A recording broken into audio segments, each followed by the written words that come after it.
Alright, how's it going? It's Jim, and I'm going to just quickly review a couple of accessories. And these are both accessories that I've used before, and this brand, and I've been impressed with the quality, so I ordered two, and I'm going to show them to you, and put one on the bike over here, the bike, scooter bike, and just kind of let you know what I think of them. So these are from Amazon, Saplize. The link will be down on the description with the Amazon link if you choose to use it. Definitely you don't have to. I bought two styles. One is just a straight grip. This was $11.99. And this one over here is the one with a little ergonomic, like a mini bar end built into it.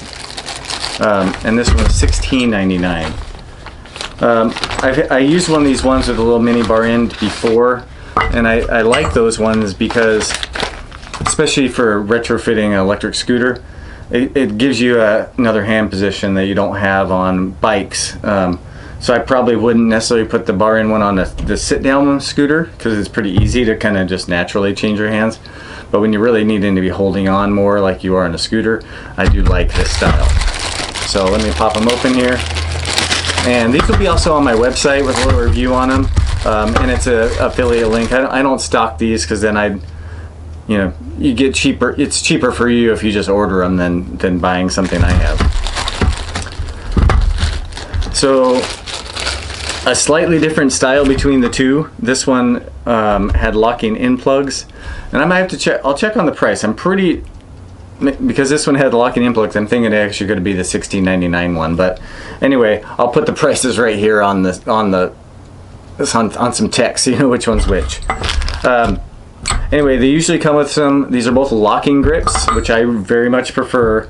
A locking grip that you lock into place and you know it's not going to move around. They both have removable end caps, so you can put on a bar and mirror, anything you'd want to do on the end of your bar. So these are the ergonomic ones, if you can see here. I'll be honest, these don't look quite as nice as the other ones I got that had a piece of metal for this portion.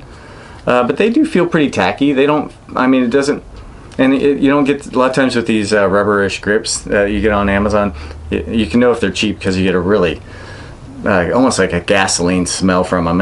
And I'm not getting that from that. I can't believe I'm sniffing bike grips. Maybe I've sniffed so many bike grips I can't smell it anymore. Anyway, so here's the other ones. These are a little more similar to the ones I've used before. Looks like it came apart slightly. To me, the quality of the rubber on this one looks a little nicer. And it's a little squishier. So then you got a little bit of a place for your palm. And that's the one, these are the grips I'm going to put on this scooter right here. The other thing that these came with is the locking cores for the end. So it just gives you a little bit nicer look, I think, of the locking in cores. So that goes on the end. It's a little anodized aluminum piece that to me, it just kind of cleans up the look a little bit. So with a locking grip, they just slide right on, right? That's a pretty simple. And you slide on the locking core on the end. So with this particular setup, you're actually getting like triple locking. It's really going to be solid in there. And the thing I like about that is then I tend to bring the grip out to the locking in piece, get that one locked into place, and then you just tighten these down, and it's much simpler to take them on and off. If you're replacing grips, I strongly recommend locking grips. So I pulled this up. Hopefully you can kind of see it. It looks like I could have pulled this out slightly more. I probably should have, but I play with that adjustment to make it look how you want it to look. Could be a matter of preference, but I do like I kind of like the way a locking grip looks too, not just the security it has.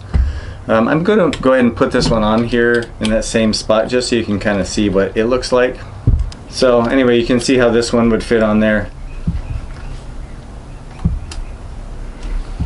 Attachment wise, this one with the little horns, feels very solid.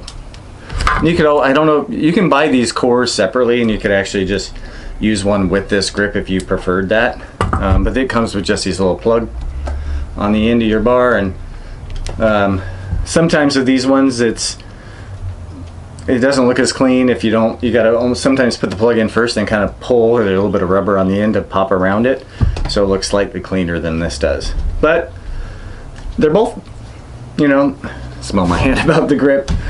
They both are, I think, for the reason I wanted to do a review on, because it seems like for the money you're getting what I think is a pretty high quality grip. I've been pretty impressed with them. They have a number of different styles, and there's no affiliation, or I mean, this is all just I bought these myself.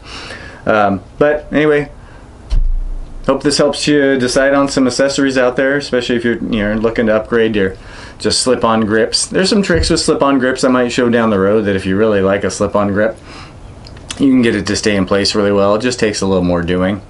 But if you like the looks of one of these lock-on grips, I do recommend them. So, cool. Thanks a lot. Talk to you later. Catch the wave.